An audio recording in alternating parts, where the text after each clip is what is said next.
Welcome to Distance is No Obstacle, the medical education podcast aimed at providing bite-sized education and information for doctors working in rural and remote Australia. Today we chat with Andrew Jamieson, the clinical lead at the WA Country Health Service. Andrew has 12 years' experience working in the remote regions of the Northern Territory and Western Australia, and prior to this, he was the medical director at Netcare Travel Clinics. This is the first of two podcasts. Today we'll talk initially about travel medicine and some of the principles behind the practice of travel medicine, why doctors should understand travel medicine as a discipline, and some of the issues in the background, and maybe we'll talk a little about some of the clinical issues. And then in the second one, we'll focus a little bit more on the vaccines and some of the specific conditions that are vaccine preventable related to travel. So tell me, why should GPs get involved in travel medicine? Well, travel medicine offers a number of opportunities to GPs. First of all, it's an interesting area, and I think that we all want to make our lives a little more interesting in our practices. The other thing that it does is that it brings together a number of domains that make just your daily life more interesting, and it provides some commercial opportunities to general practices too. So in our world, where things are often pretty prescribed by the various business rules surrounding the MBS funding arrangements, it's not always possible for us to do things where our services can be readily valued. And I think travel medicine, particularly if one gets involved in the occupational health side of travel medicine, it presents an environment where practices and practitioners can spread their wings a little. In terms of the domains of travel medicine, it encompasses a number of areas. Firstly, there's the knowledge domain, because it's really important that people who work with travel medicine have a good understanding of basic geography, of countries, a little bit of the geopolitical world, because while it's not our immediate responsibility to advise people around the safety of travel, it certainly is remiss of us if someone is planning on visiting an area that has a very high inherent risk at that time. On top of that, an understanding of a range of pathologies. Many of them would come under the heading of tropical medicine, but many don't. So an example of that will be measles, and maybe we'll talk a little bit about measles later. But there are a number of conditions that it's important to develop an interest in and a knowledge around how those diseases and those infections present. But it's not only infections. So the prevention, for instance, of being exposed to risk from things like motor vehicle accidents. In the developing world, there's a very high mortality from motor vehicle accidents. So not only is there a risk of being involved in a motor vehicle accident, but the risk of not surviving a motor vehicle accident is very much higher in the absence of good primary response emergency services. And that certainly is the case in much of the developing world. So it's really important to make sure that risk is mitigated in those environments. So being able to advise people around that is really important. The other areas that are really important are areas around mental health. So travelers who travel do so for a multitude of reasons. Some people are doing it because they have to. Their work says they have to travel. Some people are doing it because they enjoy travel.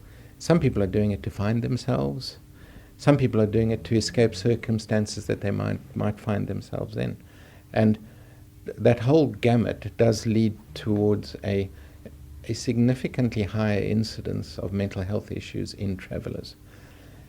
The problem associated with things like culture shock, where people arrive in an environment that might in the past have been glamorized or unrealistically portrayed, but in fact can be remarkably challenging to live in, I think also can put stress on people. So if they have any tendency towards anxiety or depression, insomnia, and of course some of the more overt conditions that involve psychoses, can be be triggered just by landing in an unfamiliar environment. Of course, when people travel too, the risk of using certain mind-altering substances, things like ayahuasca in South America, marijuana, hashish in large quantities is relatively common in many parts of the world. But even opium, where I know amongst some young travellers it was quite trendy at one time to actually go to opium dens and smoke opium, which in itself is highly risky. So those activities, and combined with the fact that people might have underlying either diagnosed or latent mental health issues, can trigger mental health problems. If they do occur in an unfamiliar environment, it can be significantly problematic.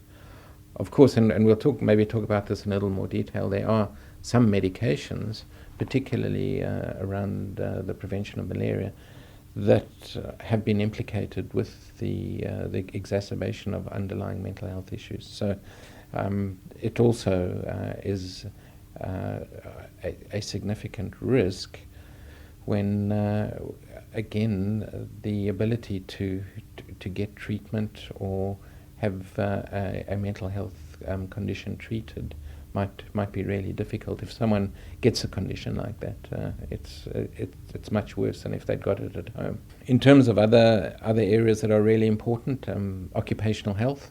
So many people travel to work, and they might go and work in an environment where they get exposed to environmental conditions that they're not used to. So, for instance, there are mines that are currently being developed in Mongolia at the moment, where winter temperatures might be -20, -30 on a regular basis.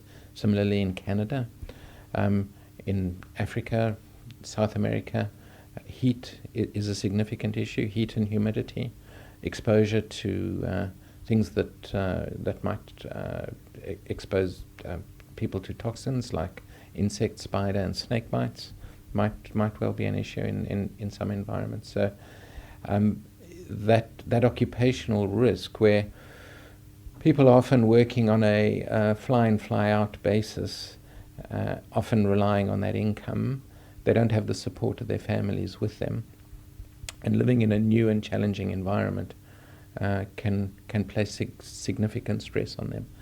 Most companies, when they do a deployment into an international environment, recognize that it costs around about $50,000 per employee to deploy them into that environment. So some of the bigger organizations now screen people quite carefully.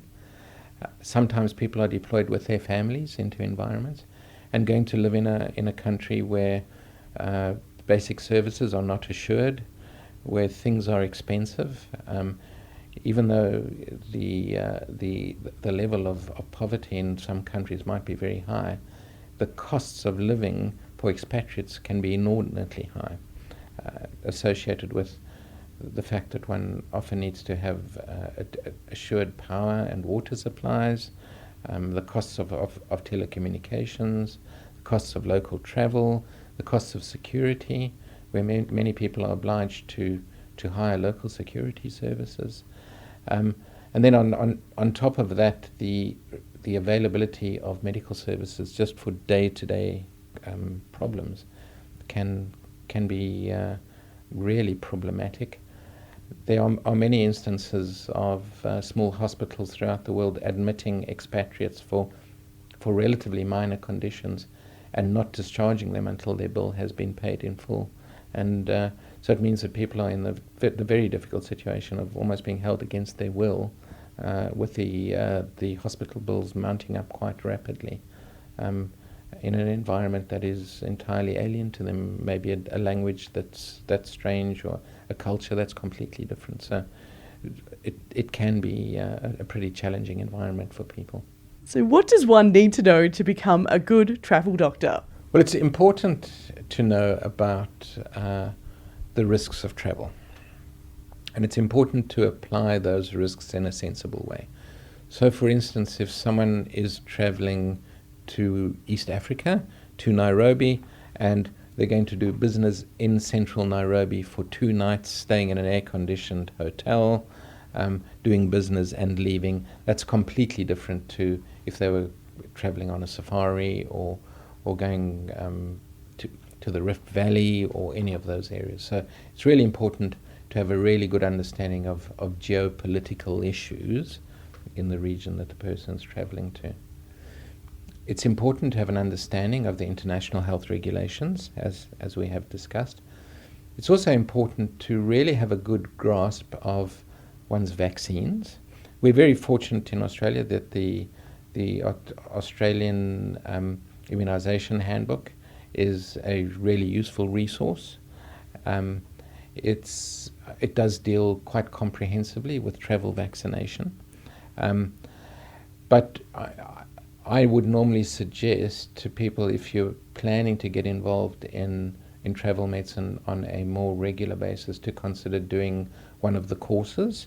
The International Society of Travel Medicine, for instance, offers a number of courses and certification in travel medicine.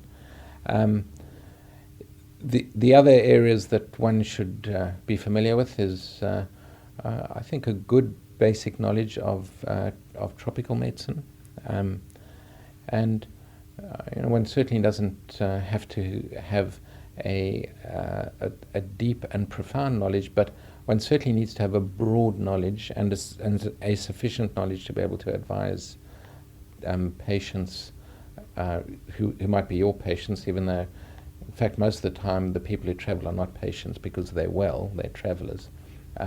But if you're working in your practice and your patients happen to make inquiry of you around travel medicine risks, then it really is important to have a good and broad knowledge of the clinical side of things. The other thing that it's really important to understand is the context in which people travel, as we've discussed, and to be able to give people risk-based advice around all of the issues that we mentioned around things like the mental health risks of travel and the occupational health side of travel medicine. In terms of getting knowledge, I absolutely think that most doctors would not really be able to hold this knowledge, current knowledge, inside their head at any time.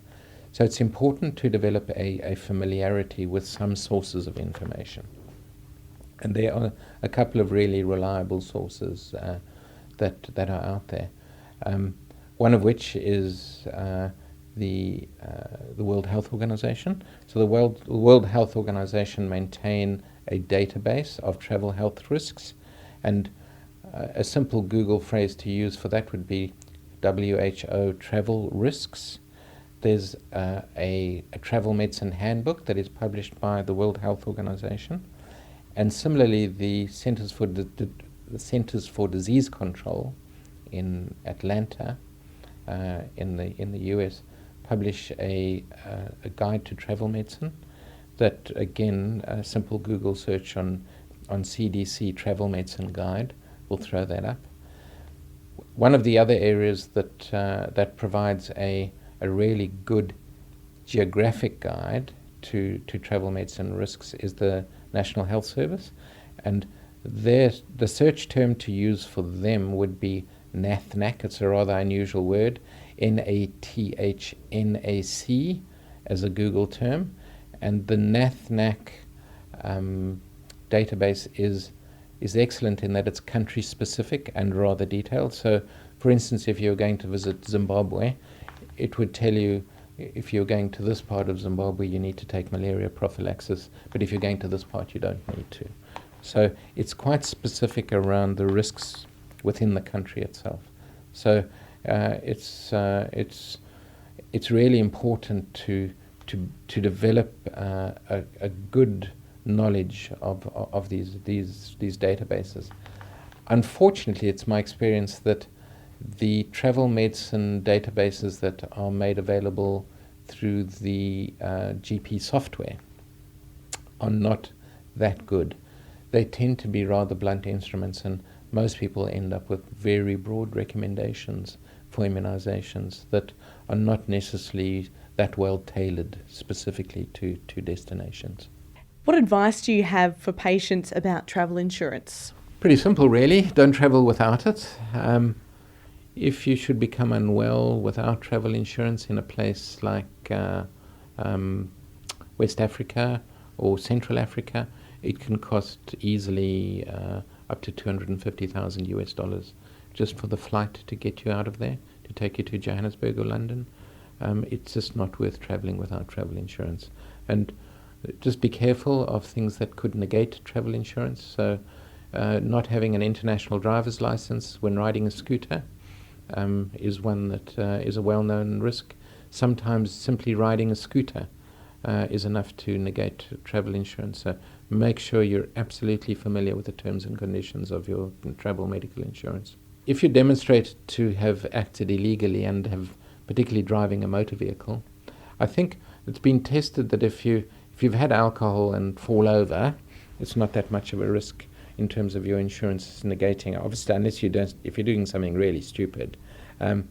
But certainly any kind of motor vehicle accident, particularly scooter accidents. And scooter accidents in Thailand, Bali, Vietnam are a very, very common risk for Australian travellers.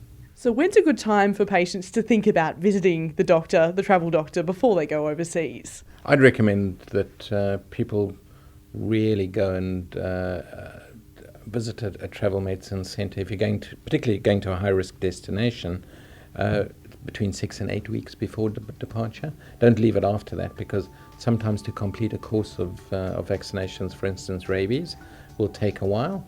So it is important to make sure that you leave enough time for that. Be sure to tune in to our second podcast with Dr. Andrew Jamieson, where we discuss travel vaccines.